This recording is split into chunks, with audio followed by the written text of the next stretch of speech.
I'm Caroline Dowd-Higgins. Thank you for listening to Your Working Life, my podcast series featuring thought leaders in the career and personal growth arena. I know that you spend a significant portion of your life at work, so I'm on a mission to provide you with tools, inspiration, and resources so you can enjoy your career and love your life. And I'm so delighted to have my special guest, Rita Allen, is with me. Rita, welcome. It's so good to have you on the show. Thank you, Caroline. It's a pleasure to be here. I want to tell our audience a little bit about you, and then we're going to dive into a juicy conversation. Rita Allen is the president of Rita B. Allen Associates, a provider of career management consulting and coaching services for individuals and organizations representing a variety of industries, including high tech, biotechnology, financial services, professional services, medical device and pharmaceutical, also academia, healthcare, and retail consumer products. And I want to remind everybody that Rita has an extraordinary monthly blog called Rita's Career Corner on the Global Business Hub section of boston.com. So you should definitely check that out. So Rita, we're going to be talking about managing your mind and body for a more successful career. And I want to start by asking, what does mind and body have to do with successful career and a fulfilling career in life? Well, we've all heard how important it is to take care of ourselves, both physically and mentally, emotionally, to live a happy life. So what I'm suggesting is that why don't we make that correlation to successful and fulfilling career as well? If we take care of ourselves, and which is really not an option, right? It's a requirement and a prerequisite if we want to have a successful career, then and a happy life. We really need to be very mindful of how we're taking care of ourselves, both physically and mentally, because there is a correlation with that to how we actually engage at work and how we show up, how successful we are, how we perform. I'm so glad to hear you say that. I really believe 100% that it's a holistic approach. And I hear so many people talk about work-life balance as if they're separate entities. And I think we need to approach it as integration, right? How do we live and focus on our career and our health and our well-being? So Absolutely. I'd love to hear your take, though. How does one impact the other? Yeah, well, first of all, I'm a big believer that we're in charge of our own destiny Mm-hmm. and our happiness. We can't expect other people to make us happy, or we can't rely on other people to make us miserable, or the Yeah. alternative. So I think that both happiness and positivity kind of play a dual role in both our personal and professional decisions and outcomes. So it really impacts how we are responsible every day as we make choices for ourselves. We're living in a world that's constantly changing. There's a lot of uncertainty, but also opportunity. So how we choose to frame our outlook, how we show up, how we engage, how we put forth energy in our work and relationships is solely our responsibility and no one else's. So we have to make a conscious decision of how we're going to do that I and how we love that. nourish our mind. Yeah. Yeah, I'm with you 100%. And I agree. We've got a choice, right? And we alone are accountable. I like how you said we're responsible and we are accountable to our own destiny, right? I think so many people lay back and let things happen to them, and we need to be more in control. Absolutely. Yeah, absolutely. And it is, I think that's the part that kind of holds people back is, they're always thinking that, well, if this didn't happen or if that didn't happen. And the reality is that's life. Things are going to happen that we can't control. All we can control is how we react to it. There's a great quote, and I will have to get you who it's by, but it says, if you're depressed, you're living in the past. If you're anxious, you're living in the future, and if you're at peace, you're living in the present. I like Right? it. Do you believe that? Yes. That's beautiful. So, what about stress management, right? I mean, a lot of people, myself included, are navigating stress in their lives. So, is it stress management or is it really something different? Well, I think it's a little bit different. However, the outcome, if we don't manage our mind and body well, then I believe the outcome is stress. Okay, but we can't. I think it'd be foolish to think we can eliminate stress in our lives completely, because Right. there will be stress, but it's how we manage it that, rather than allowing it to manage us, that makes the difference. And that's why we have to find that sort of inner peace. And I won't even say balance, because there's no such thing as balance, I but agree. it's being able to find that inner peace. And it's not easy, but it is possible, and it's vital for our health. The older I get, I'm just thankful every day for good health, and it's about health, it's about wellness, and that automatically plays a role in how successful we are, in our careers too. So I do believe stress is related, is sort of it overlaps, but I do believe that it's also kind of it's not necessarily the same thing. I think it's a sort of a sub factor. Got it. Thank you for distinguishing the two. So, Rita, you and I are in this field where there's a lot of research and study about emotional intelligence and how this can often be a predictor of success. Do you think that emotional intelligence is part of this conversation with mind, body, spirit? I do. I do. I really believe that, because managing our emotions, is being able to do that, is really critical. And being able to maintain perspective, and a lot of times, really, being able to stay focused on the right things, and being able to stay positive and optimistic, really does require us to be able to know ourselves really well and know what those triggers are. And that's really, that's a big part of emotional intelligence, being aware of the triggers that really get us going, those hot buttons, as well as what kind of triggers other people have, so that, and being empathetic and being socially aware, so we understand how we impact others. So if we know that, then that can help us gain more positive control, even in the most difficult of situations. And also being able to take over that negative self-talk Yeah. that can derail us from doing our best work. Again, that's part of emotional intelligence. Being able to take some risks, allowing ourselves to push in new ways, try new things. Again, that requires a good, healthy level of emotional intelligence, so that we can replace a lot of negative talk with positive talk, with uplifting and inspiring thoughts, as well as behaviors, and knowing how to reach out to other people for help. And EQ is all about that self-awareness, that social awareness, being able to self-manage, as well as build strong relationships. So I do think developing our EQ skills is really critical, and it has a strong place in this conversation.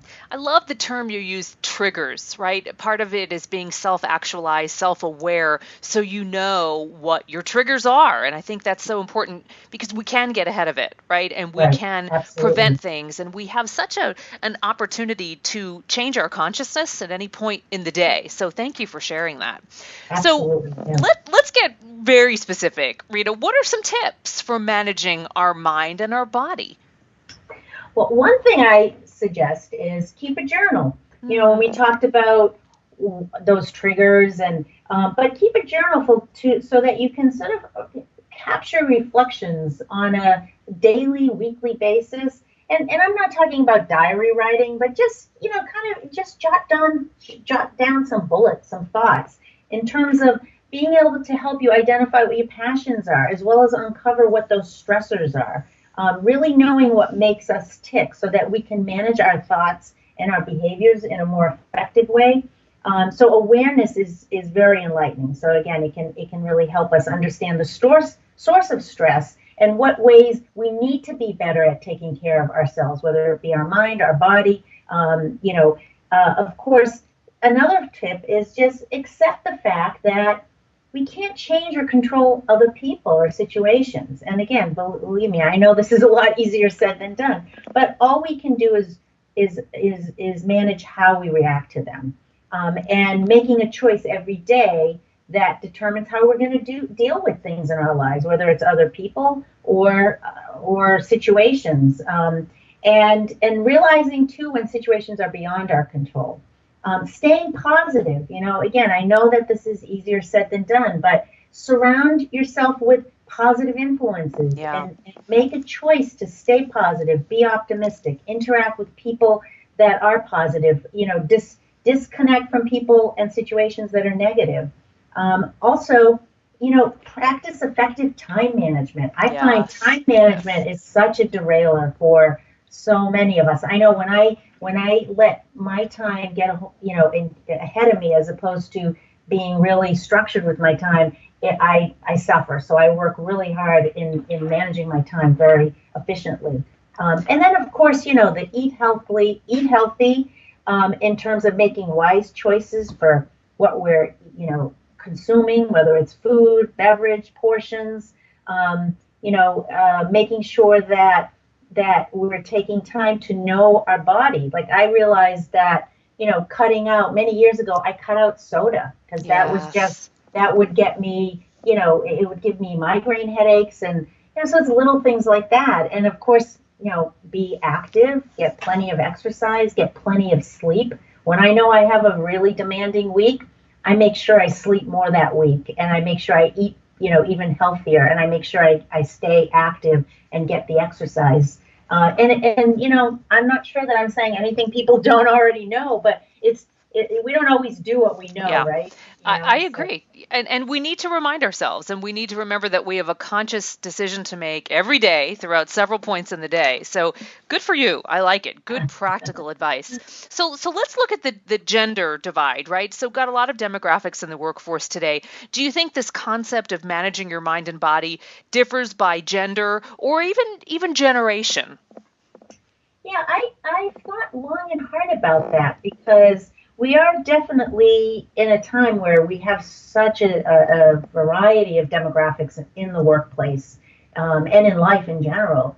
And I believe to a certain extent in that we're motivated differently, whether it's by gender or generation. I definitely think there's especially generational differences, but we're also in a global, marketplace and workforce now. So we even have that, the multicultural differences that we see every Right, day.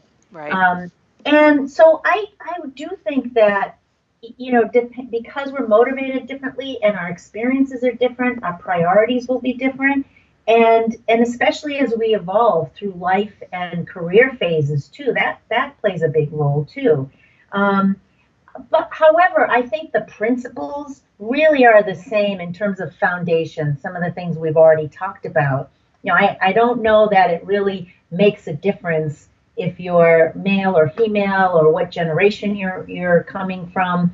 I think some of these foundational principles really do apply and are the same. It's just, the motivations might be different and how some of the strategies might be a little bit different. Like here I am talking about time management, the way that I enforce and stay focused on making sure I'm practicing time management effectively will probably be a little bit, not will, is a little different than, my kids were in their 20s. Mhm. So I think how we practice some of these tips and strategies might be a little bit different, but I do think the foundation is pretty much the same. And I think, if anything, one difference though is that I think the millennials, they appreciate the need for some balance. They do. And yeah, and also another tip that I always like to give too is giving back and helping others within your profession or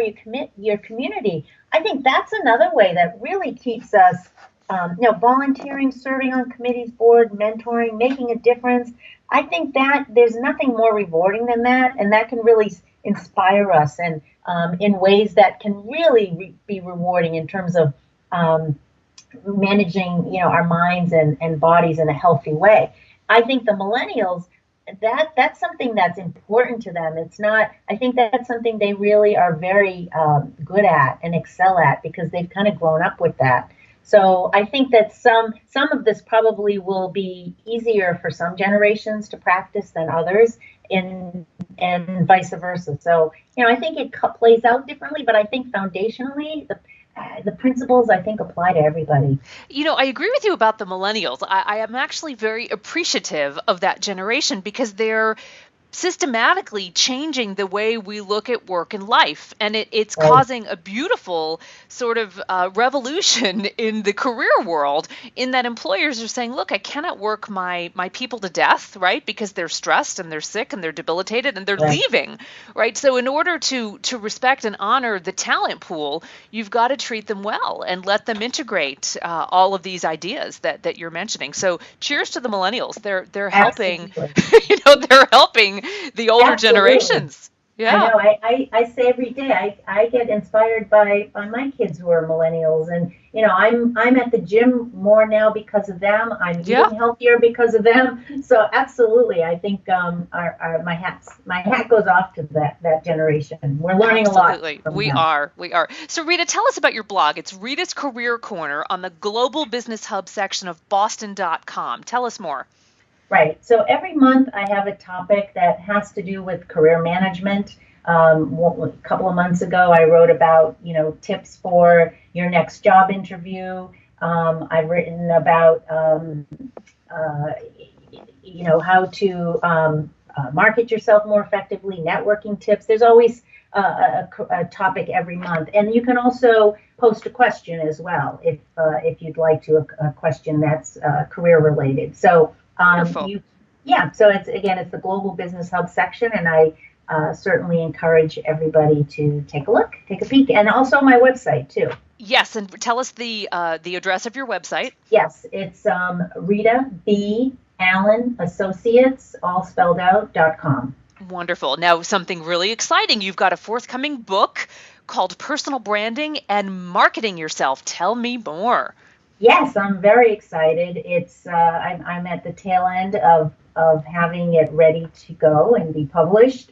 So I'm hoping in the next few months that it will be ready, and it really will be I'm hoping a very helpful guide for people in terms of really being able to get a better handle on identifying and enhancing and building and articulating their personal brand. What I call using the 3Ps technique of marketing yourself: preparation, packaging, and presentation. And in this Wonderful. book, I'll give some tips and tools and strategies, and hopefully it will be a great resource that people will use time and again throughout their career. I have every confidence it will. And Rita, I hope you'll come back again when the book is live and launched so we can talk about it in more detail. Thank you I would so love to. much. It's Thank you, always, Caroline. you're welcome. It's always such a joy to have you on the show, and you always have such great wisdom and expertise, and I appreciate your time today. Thank you so much. It's a pleasure to be on, and I wish you have a great evening. Thank you. Thank you. And I want to thank our listeners for tuning into Your Working Life, where my goal is to help you design your career destiny so it doesn't happen by default. True career and life satisfaction is possible, and it's time to embrace what you love doing so you can do more of it. I'm Caroline Dowd-Higgins. Take good care.